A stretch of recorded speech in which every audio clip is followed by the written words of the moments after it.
Are we there too? Hi, I'm Celina. And I'm Bel, and together We are the Fashion Suite podcast. Let's discover how to make fashion fun, easy, and sustainable. So you can look great and even feel better about your style choices. So hello, welcome back to the Fashion Suite podcast. Today, we're diving into the world of fashion photography, where vision meets artistry and where a single frame can define an entire era. Yes, let's welcome with us together Celin. Celin is an absolutely outstanding fashion photographer. Her work was placed on covers from Elle magazine. She was a guest judge on Poland's Next Top Model. She offers online courses for photographers, and she even is creating AI filters as well. So please welcome Celin, and it's absolutely a pleasure to have you here with us today. Thank you, guys. Thanks for this nice introduction and thanks for having me. I'm super excited to be here on your podcast today and discuss fashion and fashion photography with you here now. Thank you, Celin, for joining us. It's a true pleasure. And I would like to start talking a little bit because if we think about fashion, what's the first thing that comes to mind? No, maybe it's a stunning runway look, a designer's name, or a trend, a viral Instagram video. But before anything else, before social media, before online shopping, fashion was seen through the lens of a photographer. Iconic magazine covers from the 90s, for example, or the supermodel era, the editorial spreads that made designers legendary. Fashion photography has always been the first introduction to fashion for many of us. Celin, if we could look through your lens, how would we see fashion? So for me as a fashion photographer, I consider fashion as an area of endless exploration where personal experience meets limitless creativity. I think fashion, it's such a vast area and a visual language that actually evolves constantly. And fashion has not only been influenced by, for example, culture or history, it is also influencing these areas and many, many more. So for me, I think fashion is not only, or from my lens, fashion is not only about clothing and making outfits look good and everything. It's about storytelling. It's about expression. It's about emotions, mood, and so much more. Yeah, beautiful. Totally right. Yep. You can actually see an era or the culture or someone's mood in a day just by looking at what they're wearing. It's what we always talk about, no, Celi? Yes, and I think you can still tell who is an Italian person, a Spanish person, just by the looks. You can see fashion influences culture. It's instantly. That's true. No, and I think it's just such an exciting field because it has so many different facets and everyone styles fashion or outfits in a different way, but also the way we capture them, the outfits, the looks and everything, and how we mix this visual language of photography together with fashion. I think it's just such an creative area that I love to be active in and actually explore. Yeah. It's like the work of an artist, to be honest. It's it is, because you're creating the image we are going to see. It's you're telling us what we should see and how we should experience it. Sort of. Yeah, that's true. Yeah, it is. Yeah, but I want to know, Celina, a little bit because we are talking about the final image, no? The final look. You think, the process, but what's something we don't realize about what goes behind the scenes? You mean of a fashion production? Yeah, photography, yeah. When you do a shooting. So you see, usually you see these perfect shots. You see the final lookbook, you see these banners and everything. But there's actually a lot of chaos also going on in the background and a lot of organization, So it's this kind of mix between these two factors, because of course you can always like plan everything into detail, and in fashion photography, if you shoot a fashion editorial or a lookbook, you have your outfits planned, you have a shot board, you have the locations, you have everything and kind of sketched out. But there's always like this spontaneous spark to it where you have to be flexible, because you never know what is happening on set. And sometimes it can just be like, oh yeah, you have this idea on spot because the light just like hits the bag or the shoes perfectly right, and now you want to capture that. So, and sometimes it can also be that you plan, for example, with models or a location, and then it falls through last minute and you have to like get an alternative going. And still, in the end, you need to make the shot kind of look perfect in the sense that it meets the mood board that you planned before.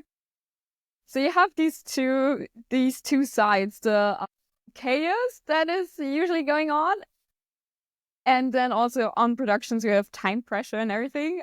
So you have that, and then you also have this organization behind it to really make it look good and get through a lookbook or a fashion editorial shoot.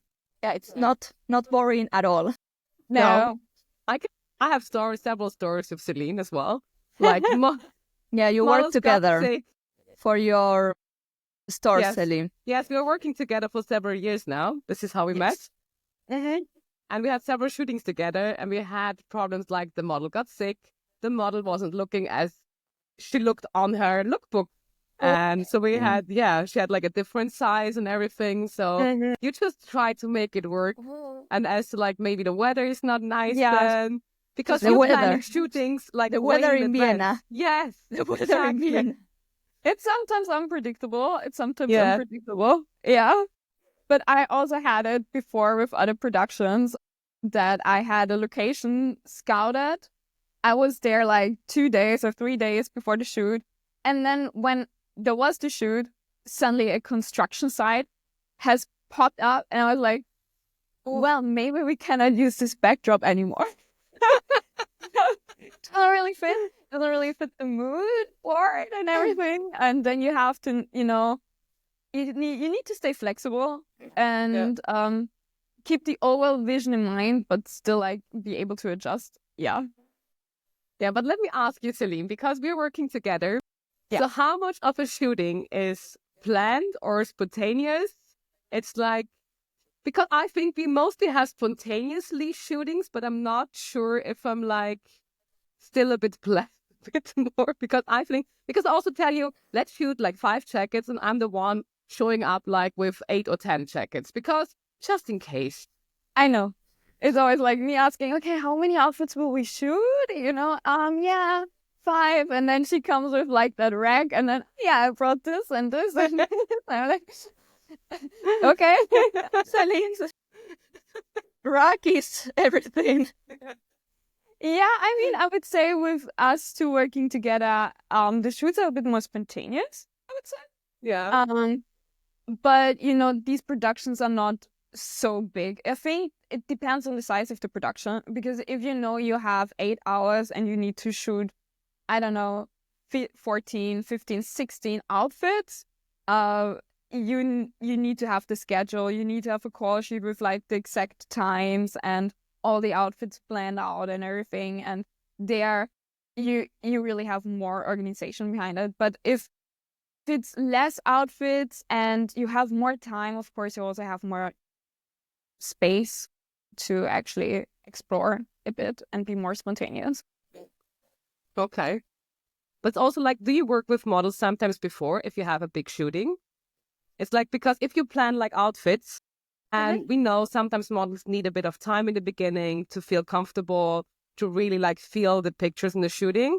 So this sometimes takes time as well. Do you have like, I don't know, like trial shootings with the models before at big productions? No, not really, because that's extra costs.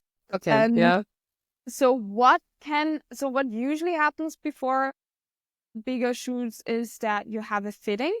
Yeah. And then you already check if the clothes fit the model and you get a first impression of the model and everything. And yeah, but like some shots before that, no, not really. That's why I actually like to, if possible, if I know, okay, this client is looking for a model that matches the type of model that I've worked with before, I like to sometimes also refer my models that I worked with before, where I know it was a good experience.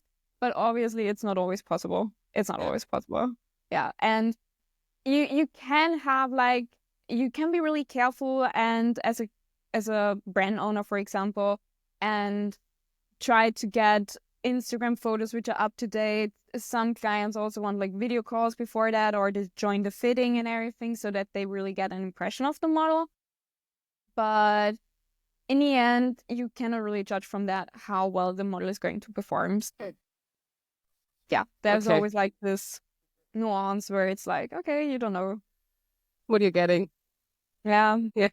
Okay. Interesting. And Celin, I would like to know a little bit more about your journey, your beginnings, because I want to highlight that fashion photography has long been a male-dominated industry. Yes. And I love to see successful young women that do what they love, their passion. So how do you first get into this fashion industry, photography? There was a moment that you thought, okay, this is my thing, or it happened casually? I don't know. Well, I would say you definitely have a point there with like male dominant area, fashion photography, but I would say photography itself is still, there are many male photographers that, and less women that get the same stage kind of it. So I agree with you there. But how did I get into fashion photography, or is it photography itself? Doesn't matter. Okay. Everything. Okay. Well, it started for me as a hobby. So I did not go to a photography school or whatever. I actually have an education in a completely different background. But yeah, it started as a hobby. Back then when I grew up in the countryside, and back then I wanted to become a fashion blogger, and I did my kind of outfit shots with a tripod and, And later I switched from photographing myself to other people. And when I first started photographing other people, I would say my style was completely different. It was more like, oh yeah, I found people on social media. I texted them, hey, you want to take photos? And for me, photography has always been this kind of field of expression where I can express my emotions, where I can tell a story. So it was not really this fashion focused, but over time, because with my fashion blogger background, I've always been like interested in fashion. It kind of came back and it merged together. And then how it all started with me breaking into the fashion industry as a photographer was, I think, 2 or 3 years ago. I had the chance to be part of a fashion editorial production for that got published in Elle, Croatia. And this was the first bigger, let's say, production that I did with more outfits, really fashion focused.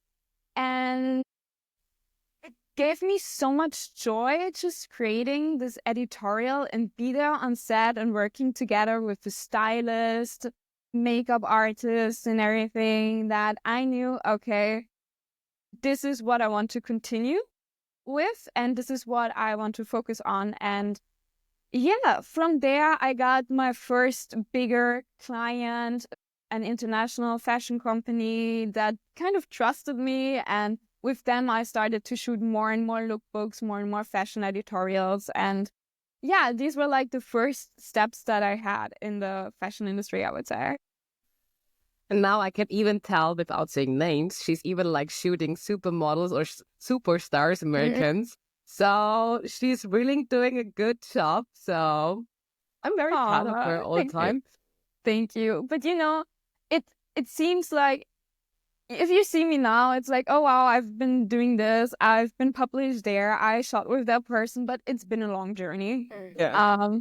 So I think I started with photography as a hobby and my Instagram in 2017. So it's quite a time. It's a couple of years, and it's also rocky, It's like these highs and these lows sometimes. You get this inquiry of shooting with this nice brand maybe, but then last minute they decide to go with somebody else. That also happens to me, It's just the industry. You have to be really confident with your skills and also just keep on going. And it's really a step-by-step process. Yeah, and also I think that in the last couple of years, Instagram has changed everything, no? Because as we were comparing eras, like before it was all in fashion photographers, now with influencers, or this instant content that brands require in fashion weeks or in an event, etc., etc. How do you see this change of era? And now with AI, because I heard you're working on some AI filters, like, I think it's a lot. I think like things are changing. Yeah, I can't summarize in one question. I think sorry, but it's let's break it down with time. No, but I feel like the world has always been changing, and also the fashion industry has always been changing. There's always change, but I feel like in the last couple of years there's been like this faster and faster change, and I think this is especially caused or triggered by social media, Instagram, then TikTok and everything. And I must definitely say it has shaped photography and fashion photography in the fashion industry. Because like brands these days, they require more short-lived content also to keep their Instagram and their social media up to date. So it's no longer just like print and TV and everything. The new TV is actually, YouTube and TikTok and all of that actually. So it's kind of shifted a bit, I would say. And everything is a bit more fast-paced when it comes to imagery and creating visuals for brands. Of course, you still have these big campaigns that you shoot once or twice a year where you also produce content for the next weeks or months. But I know many brands that actually shoot on a 2 months or 3 months basis or like interval to like keep on going with trends to have enough content for social media. So there's definitely been like this push to like speed it up a tiny bit, I would say. Yeah.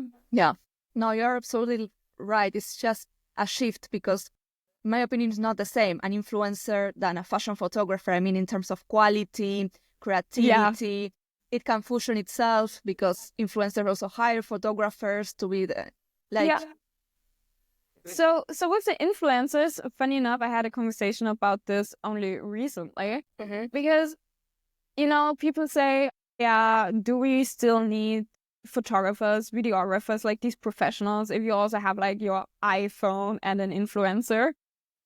And I think there is a certain type of content and images and everything you can create with your phone. And, brands also hire influencers because they come with a following, they come with already an audience. But when it comes to like these campaigns, like this really professional look, of course, brands opt for like a photographer who's like specializing, who knows how to set the light, who knows how to position the model or the clothes, or how to capture it in a more artistic way, and also how to work together with other team members and so on. Then you also hire a stylist, for example, who knows how to mix clothes together and everything. So if it's like if the results need to be super professional and polished looking kind of it, you know, or high quality. Let's not say polished, but high quality. It's still the expert that gets hired, I would say. Yeah, Yes. 100%. No, it's not the same. No, even like for me, like for the company, I wouldn't do it by myself on the iPhone because I think it wouldn't capture like the high quality and like the precious thing. So that's why I always go with Celine, because I think you're doing a great job. And it's like really a difference between like I'm doing a picture, if I do a picture of myself with an iPhone, or if somebody with a real expertise know what to do. For a fashion brand, the Instagram, it's like kind of runway, like an exhibition for potential clients, and it has to be good quality content. Yeah. I mean, yes, I think, man, if you see bigger labels especially, you see also that they mix a lot. Like they like True. to mix influencer content, iPhone content, and with more professionally produced content. Also, sometimes they just like really quickly pick up some trends they see on social media, and then maybe they just record it on the go. That can also happen. But if you really have a look at the Instagram profiles from many brands, you see that they these days often mix together. Yeah, I would But say. in general, you need like a kind of a certain level of quality to Yeah. do something like a mixture. Because That's if you true. do more like self-production and less photographers, like Yeah. expert production, it's The, not the, the appearance. the thing is, you can do a lot on your own, also with like your iPhone and everything, but not everyone has this visual eye to like see what actually really looks good and what is appealing. And that's also when brands opt for like hiring someone who's like specializing in that. Yeah. Celin, what do you think about AI generated images? It's a really Because difficult it's super field. new. It's something Yes. super new, And but it's like approaching super quick. I mean, I must say I've never been against AI. I know that there are so many photographers and creatives out there that say, oh my God, I don't want to have anything to do with this. I don't like AI generation, image generation, video generation at all. But I actually like to explore it. So I create my own AI images and videos because I think also with like an outlook into the future, it's important to stay updated with what is going on. And, you know, you can hate AI, but it's not going to get away. It's not going to go away again, you know? And if you don't want to be replaced by AI, you should at least know what AI is capable of and get like at least the basics so that you know where is the industry going. And I think just adding new skills to your skill set is an advantage, you know? Use it as a tool, as your assistant, maybe. Like Exactly. I mean, with all these image generation and so on and so forth, let's see if it's really going to be like, oh yeah, it's replacing real people. I'm not 100% sure about that. I could imagine then that in like 10 to 15 years, it's going to be normal to see AI models and everything everywhere. I mean, these days it's not only image generation anymore. It's like videos. You can create nearly perfectly looking short scenes with AI. You can also create UCG content, like people presenting something. And, you know, the videos look really pretty nice, actually, like short sequences. We still have like a longer way to go, I would say, to be able to make like really consistent, nice looking photos and videos and everything. But as I said, it's only a benefit if you keep on exploring and stay up to date with like what's going on. Yeah, there's actually an app. I don't remember the name, but I have it saved as a screenshot because I can literally post my videos because I also like share on Instagram collaborations and everything. And they scan the face, your voice, and you can literally write a script and it's like you without the need of recording, just writing the script that is already generated with ChatGPT. It's like, in one hand, super scary, but on the other hand, I would save 4 hours of my work. Yeah. And it's like, yes, I want that. I mean, yes, please, thank you. Yeah, like, it's insane. I think there's so much. I use AI a lot in my workflow. Let it be ChatGPT or AI plugins or AI tools with like editing or sometimes graphic generation, video generation, photo generation, all of that. And, you know, sometimes if my internet then is not working and I have to do it manually, I'm like, it takes forever. How could I do this 7 I don't years want to do ago? this. I was doing all by myself.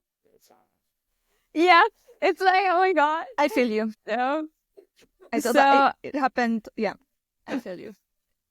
AI saves a lot of time. We cannot, But it's actually scary because one day my ChatGPT got like overload. I pay monthly, like I have the pro version, but it got overload of, we have been working for hours and it got like, need a break of 1 hour. And I really didn't know how to continue. Yeah. And that is scary because it's like, why am I depending so much on this tool? Yeah. Then I continue. Then I forgot about it and I still... But in the moment, that moment of silence, I was like, oof. Yeah. But I mean... Sometimes I'm also like, maybe I'm using it too much, you know? I don't know. But I don't know if you two have ever had this feeling. Sometimes AI, especially ChatGPT, and the results and everything, you get so much so fast. Sometimes I feel overwhelmed by it. That I get so much output and then I don't even know how to not use it now. And I feel like, okay, I spent an hour now defining the prompt and everything. And now I have it. And then I have this moment where I'm like, okay, and what now? Okay, then you start like finding new work, one new task, what else you could do. Replace it with other work because you're not doing this anymore. No, but you know, I feel like AI can also be overwhelming. I think the whole AI topic itself, with like all these rapid changes, and then you have a new AI popping up, and a new video generation tool, a new photo generation tool, and sometimes it can be really overwhelming. Yeah. And it's like so much happening right now, and I'm still like overwhelmed with ChatGPT and DeepSeek or whatever it's called. And then I'm like, you're hearing all the time about new ones, and I'm like, I'm already overwhelmed, and I'm not using it as much as I could probably, but still, that helps us, to be honest. But you're also using it, and you teach this in your online course, right? Yes, I've now included an AI chapter where I show how you can use AI specifically as a photographer to ease your workflow, and especially with a focus on editing, what tools are out there to generate mood boards, sketches and everything for your concepts, and then also how to use AI to make your workflow in post-production more efficient. So I added this to the online course, and I'm really excited actually to share with photographers, and I hope it really helps them with the workflow and being more productive. That's amazing, Celin. Where can people buy your courses? It's currently still, so I have one bigger online course. That one I'm redoing right now. I'm in the end phase, and it's going to launch again in March. But best way to find it, to sign up for the waitlist and everything, is by visiting my website, and there everything is linked. Yes, it's celinmay.com, but you can also just go on my Instagram, and there's also the link inside of it, you know. So but celinmay.com, just like Google Celin May photography, maybe then it probably also pops up. Yes, that's where you can find it.